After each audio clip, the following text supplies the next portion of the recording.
চলমান ইরান ইসরায়েলের সংঘাত মধ্যপ্রাচ্য জুড়ে ভয়াবহ রূপ ধারণ করেছে। যুদ্ধ এখন শুধু দুই দেশের মধ্যে সীমাবদ্ধ নেই, কারণ ইরানের হামলার পরদিনই একযোগে তিন দেশের হামলা শিকার হয়েছে ইসরায়েল। শনিবার রাতে ইয়েমেন, গাজা ও ইরান এই তিনটি দিক থেকে ইসরায়েলের উপর একযোগে প্রথমবারের মতো হামলা চালানো হয়েছে। ত্রিদেশীয় ছোড়া মিসাইল, ড্রোন ও গোলাবারুদের ছোবলে এক প্রকার অবরুদ্ধ হয়ে পড়েছে ইসরায়েল। ফলে রাজধানী তেল আভিভ সহ দেশের বিভিন্ন এলাকায় চরম আতঙ্ক ও উদ্বেগ বিরাজ করছে। অনির্দিষ্টকালের জন্য বন্ধ করে দেওয়া হয়েছে গুরুত্বপূর্ণ বেন গুরিয়ন বিমানবন্দর। এদিকে দখলদার ইসরায়েলকে লক্ষ্য করে রোববার ভোর রাতে আরেক দফা মিসাইল হামলা চালিয়েছে ইরান।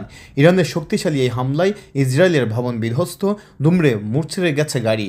জানা গেছে বেশ কয়েকটি মিসাইল দখলদারদের বাণিজ্যিক রাজধানী তেল আভিভ সহ অন্যান্য জায়গায় আঘাত এনেছে। সামাজিক মাধ্যমে প্রকাশিত কয়েকটি ভিডিওতে দেখা গেছে হামলার বেশ কিছু ভবন বিধ্বস্ত হয়েছে।